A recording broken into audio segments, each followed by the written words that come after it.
বিসমিল্লাহির রহমানির রহিম। CSL training এর পক্ষ থেকে সবাইকে স্বাগতম।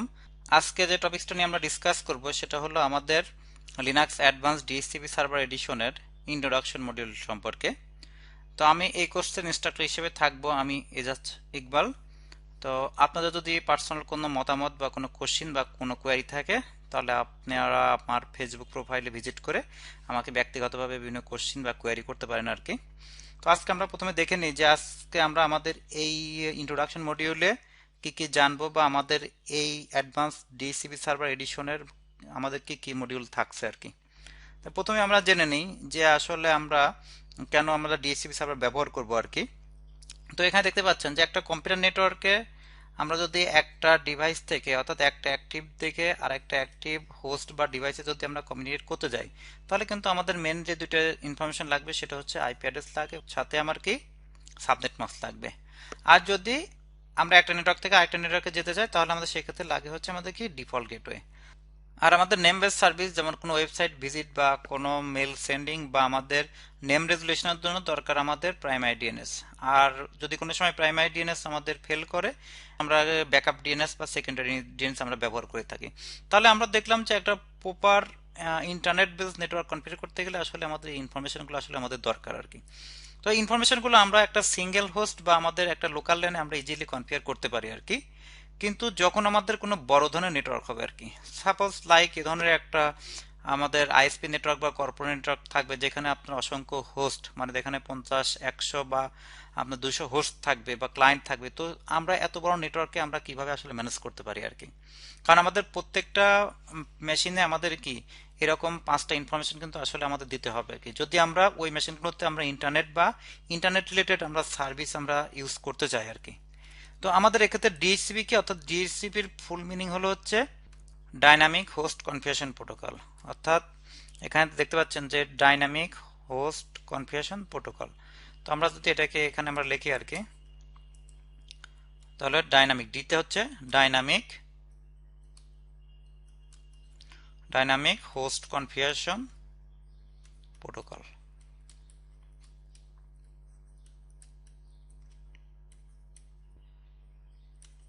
অর্থাৎ এখানে কি হচ্ছে, এখানে দেখতে পাচ্ছেন যে আমার আইএসপি ডিএইচসিপি সার্ভার বা রাউটার থেকে কি তারা ডাইনামিক্যালি কি করবে, তারা এই ইনফরমেশনগুলো অর্থাৎ এখানে দেখতে পাচ্ছেন IP address, subnet mask, default gateway, primary DNS, এই ইনফরমেশনগুলো ডাইনামিক্যালি কি আমার কি এই ক্লায়েন্টের মাধ্যমে আমাকে প্রোভাইড করবে। হতে পারে এরকম যে আমাদের কোনো একটা আইএসপি আর একটা কর্পোরেট কোন নেটওয়ার্কে তারা কানেক্ট থাকতে পারে, অর্থাৎ এখানে তারা স্ট্যাটিক আইপির মাধ্যমে তারা পয়েন্ট টু পয়েন্ট কানেক্ট থাকতে পারে। অর্থাৎ এই যে তাদের লোকাল কর্পোরেটের যে লোকাল নেটওয়ার্ক এখানে দেখতে পাচ্ছেন যে ডিএসসিপি ক্লায়েন্ট, লোকাল ডিএসসিপি সার্ভারের মাধ্যমে আমরা কিন্তু এই ডিএসসিপি রিলেটেড ইনফরমেশন এখানে প্রোভাইড করতে পারি। ওকে, আইএসপি 3 এখানে দেখতে পাচ্ছেন যে আইএসপি 3 এর মাধ্যমে আমরা কি করতে পারি, স্মল অফিসগুলো কি করতে পারে, সে একটা লোকালি একটা কি ওয়াইফাই ডিভাইসের মাধ্যমে সে কি করতে পারে তাদের অফিসটা তারা কি ডিএসসিপি নেটওয়ার্কে আন্ডার নিয়ে আসতে পারে আর কি। অর্থাৎ আপনি ডিএসপি কে বিভিন্ন অর্থাৎ স্মল, মিডিয়াম এবং লার্জ সব ধরনের নেটওয়ার্কে আসলে ব্যবহার করতে পারতেছেন। এই অটোমেটিকলি আপনি এই ইনফরমেশনগুলো প্রোভাইড করতে পারেন। ইভেন আইএসপির ইন্টারনাল নেটওয়ার্কটাও আপনি কি ডিসিপি সার্ভারের মাধ্যমে কি আপনি ইনফরমেশনগুলো আমরা পেতে পারি আর কি। ওকে, তাহলে আমরা দেখলাম যে আমাদের ডিএইচসিপি সার্ভার আসলে কেন আমরা ব্যবহার করব বা এই ডিএইচসিপি সার্ভার ব্যবহার করে আমাদের কি কি বেনিফিট বা কি কি ইনফরমেশন আমরা পেতে পারি আর কি। ওকে, তো আমাদের শুধু এই যে ডিএইচসিপি সার্ভার আমাদের যে শুধু আমাদের এই IP, subnet mask, gateway, primary DNS, secondary DNS আসলে এইগুলো যে করে সেটা না। আসলে ডিএইচসিপি সার্ভারের মাধ্যমে আমরা কোনো ডোমেন এবং আমাদের টাইমগুলো আমি প্রোভাইড করতে পারি। আমি চাইলে আমি ম্যাক বেসড আইপি অ্যাসাইন করতে পারি আর কি। অর্থাৎ ম্যাক বেসড আইপি বলতে দেখা গেলো যে আমার একটা ডিএইচসিপি সার্ভার আছে, তো এই ডিএইচসিপি সার্ভার আমার আন্ডারে আমার একটা কি নেটওয়ার্ক প্রিন্টার আছে। তো নেটওয়ার্ক প্রিন্টারটা তো আমাদের কি যদি সে ডিএইচসিপি ক্লায়েন্ট হয় তাহলে আমরা জানি যে কি ডিএইচসিপির আইপি আপনার এটা চেঞ্জ হতে পারে, অর্থাৎ আপনি সকালে এক ধরনের আইপি এটা বিকালে এক ধরনের আইপি হতে পারে আর কি।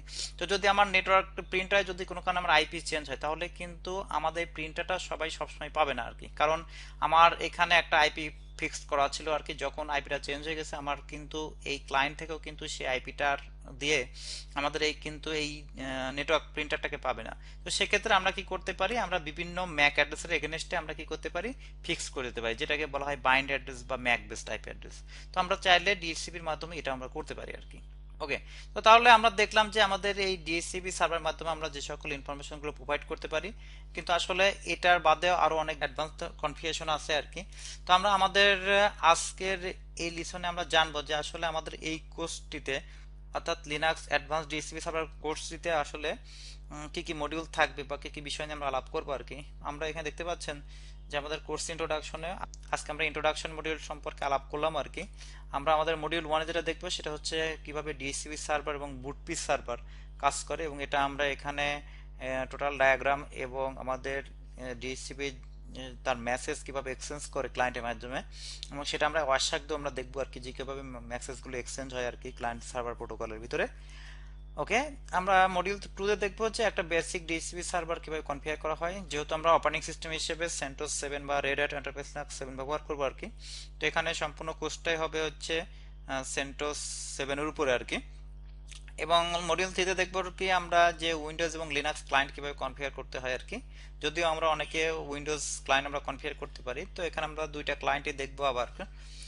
আর মডিউল 4 যেটা দেখবো সেটা হচ্ছে কিভাবে ম্যাক বেস ডিএসসিপি সার্ভার আমরা কনফিগার করতে পারি, যেখানে আমরা বিভিন্ন ম্যাক অ্যাড্রেসে আমরা বিভিন্ন আইপি বাইন্ড করে দেব, যেখানে আমাদের ওই মেশিন বা ওই ক্লায়েন্টগুলো ওই নির্দিষ্ট আইপি ছাড়া অন্য কোনো আইপি পাবে না আর কি। এক্ষেত্রে আমার কোনো আইপি কনফ্লিক্টও হবে না আর কি।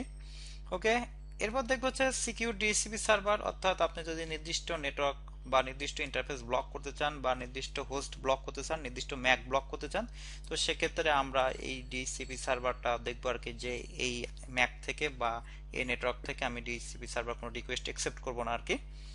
মডিউল 6 এ দেখবো হচ্ছে আমরা configure multi home DSCP server, যেখানে আমাদের আসলে আমরা এই মডিউলটাতে দেখবো একটা অ্যাডভান্স লেভেলের কনফিগারেশন, যেখানে আপনি একটা ডিএসসিপি সার্ভারের মাধ্যমে মাল্টি হোম নেটওয়ার্ক অর্থাৎ বিভিন্ন সাবনেটের আপনি ডিএসসিপি প্রোভাইড করবেন আর কি। এটা খুবই ইম্পর্টেন্ট এবং আপনার অ্যাডভান্স ইউজারদের জন্য দরকার আর কি। এবার দেখবো হচ্ছে আমরা IPv6 এ কিভাবে আমরা ডিএসসিপি সার্ভার করতে পারি, অর্থাৎ আমরা তো জানি যে আমাদের আইপি ভার্সন 4, এরপরে হচ্ছে নিউ জেনারেশন আইপি ভার্সন আসবে, সেটা হচ্ছে আইপি ভার্সন 6। তো আইপি ভার্সন 6 ব্যবহার করে আমরা কিভাবে ডিএসসিপি সার্ভার করতে পারি সেই জিনিসগুলো আমরা দেখব। এবং মডিউল 8 আমরা দেখব হচ্ছে DHCP server list time configuration, অর্থাৎ আমাদের ডিএসসিপি সার্ভার থেকে একটা ক্লায়েন্ট আইপিটা পাবে এবং আইপিটা আসলে সে কত সময়ের জন্য পাবে, এই ইনফরমেশনগুলো আমরা এই ডিএসসিপি লিস্ট টাইমের মাধ্যমে আমরা কনফিগার করতে পারি আর কি। মডিউল 9 এ আমরা দেখব হচ্ছে ডিএসসিপি রিলে এজেন্ট, অর্থাৎ আপনার নেটওয়ার্কে যদি কোনো ডিএসসিপি সার্ভার না থাকে এবং আপনার নেটওয়ার্কে যদি কোনো রিলে এজেন্ট আপনি কনফিগার করে রাখেন, আপনার রিলে এজেন্ট আপনার আদার ডিএসসিপি সার্ভার থেকে সে আইপি রিলেটেড ইনফরমেশন নিয়ে আপনার নেটওয়ার্কে প্রোভাইড করবে। এবং লাস্ট মডিউলে অর্থাৎ মডিউল 10 আমরা যেটা দেখবো সেটা হচ্ছে ডিএসসিপির বিভিন্ন লগ ইনফরমেশন, অর্থাৎ যেখানে আমরা বিভিন্ন লগ অ্যানালাইসিস করে আমরা ডিএসসিপির বিভিন্ন মেসেজ, বিভিন্ন আপনার ট্রাবল শুটিং আমরা করবো আর কি। তো আমরা আশা করি যে আমাদের এই কোর্সটা সম্পূর্ণ আপনি কমপ্লিট করলে আপনি ডিএসসিপির উপর একদম বেসিক থেকে একদম এক্সপার্ট হয়ে যাবেন আর কি। তো আশা করি আপনাদের কোর্সটা ভালো লাগবে, আমরা স্টেপ বাই স্টেপ যদি আমরা একটা ফলো করি আর কি। তো আজকে আমরা আমাদের এই ভিডিওর শেষ পর্যায়ে চলে এসেছি, অর্থাৎ আমাদের কোর্স ইন্ট্রোডাকশন বা আমাদের ইন্ট্রোডাকশন ভিডিওর শেষ পর্যায়ে চলে এসেছি। তো পরবর্তী ভিডিও অর্থাৎ আমাদের মডিউল 1 অর্থাৎ how DHCP and BOOTP server works, এই মডিউল দেখার জন্য সবাইকে আমন্ত্রণ। সিএসএল ট্রেনিং এর পক্ষ থেকে সবাইকে ধন্যবাদ। আল্লাহ হাফেজ।